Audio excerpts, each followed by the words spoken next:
In last video, we saw how to germinate microgreens for the food use. Now when we go for the commercial use, we cannot grow our microgreens into small containers.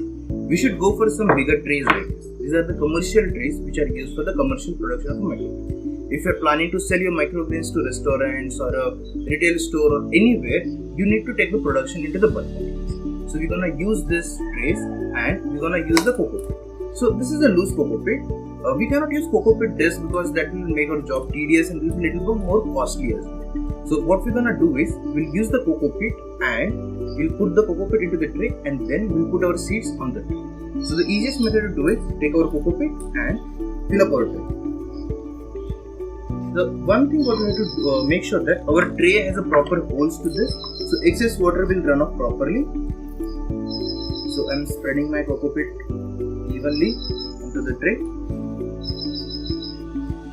So we have a different kind of a mats, typically made for the microgreens mats. They are called ossis mats or weed mats, and different kind of a mats are available for the seed germination in the microgreen setup. I suggest stick to the coco pit. It's much cheaper, easier to manage, less messy, and the most important part is it's biodegradable and it's easy to recycle. So it's very good with the nature.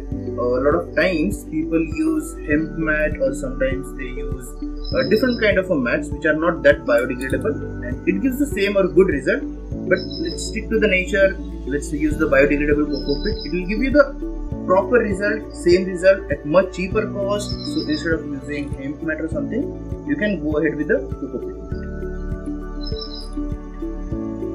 So coco pit is nothing but the cocoa coir, which is made up from the coconut husk, and it gives the proper germination area for the roots to grow. It gives the proper moist area for seeds to germinate. So it has a different benefits at different stages for the plants. And we're gonna harvest our whatever seedlings we get. We're gonna harvest it from here on top. So the dirt or the coco pit will never end up to your table. It will never end up to your table or your plate. So don't worry about like it's looking very bad, it's looking very dusty or dirty. So don't worry about that. It's never gonna make to your table or it will never make to your customers. So it'll stay with you. So now we have made a proper thin layer of a coco pit here. Now after making this thin layer of coco pit, I have used the coco pit which is not dry, but it's not completely wet. It's kind of a moist, I'll say 10 to 15% moist coco pit I have used. So it has given me liberty to make sure that it's spread it evenly, and when the air comes, it does not fly off. So this is the benefit I have got by using little bit moist coco pit. So I'll just fill up the corner and make sure it's evenly spreaded. So as my coco pit is evenly spreaded, the next step is measuring the seeds and putting them on the tray. So sometimes a lot of people what they do is they'll moist the coco pit, they'll get the moist level up to 80%, they'll get the wetness of the coco pit by 80%, and they put into the tray. That method also works, but it's little bit messy. So what I have found is take 10 to 15% moist coco pit, put your seeds and then water them from top. So the tray is a little bit big. So what I suggest is take 4 grams for 10 cm by 10 cm. So this tray is 56 cm and I think by wide it is approximately 23 cm. So I'm gonna use 80 ml of seeds. I'm using fenugreek for the simplest method of this video. We can take multiple seeds to grow into the commercial scale. So fenugreek will give the proper result and a fast result.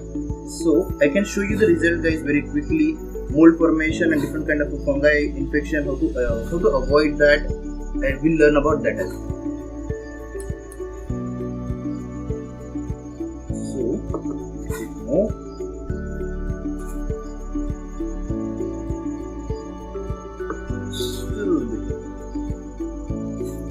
Don't worry about the excess seeds. If you have like few ml excess, don't worry about that.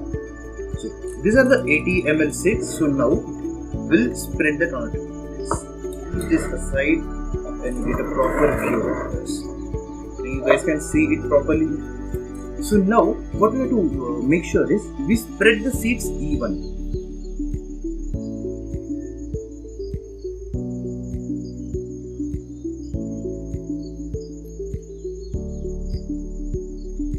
So don't worry if you are not able to achieve it at first. Slowly once you are doing it for a longer period, you'll get your hands on it. So initially if you are not able to spread seeds evenly, you can rearrange them again. So don't worry about that part.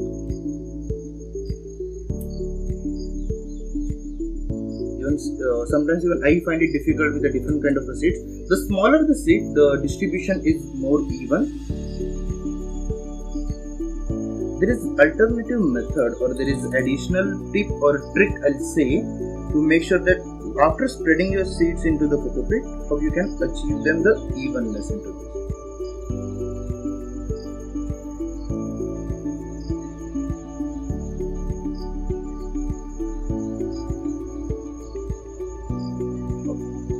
So now you can see the seeds are evenly spreaded. I can rearrange them with my hand.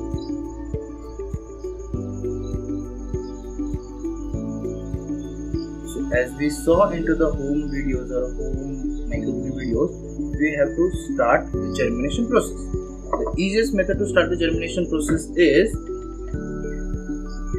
no difficult task, very easy, normal water. Just make sure that it's little bit colder than the room temperature. Don't go for the warm water. If you are using warm water, the seeds will die off slowly.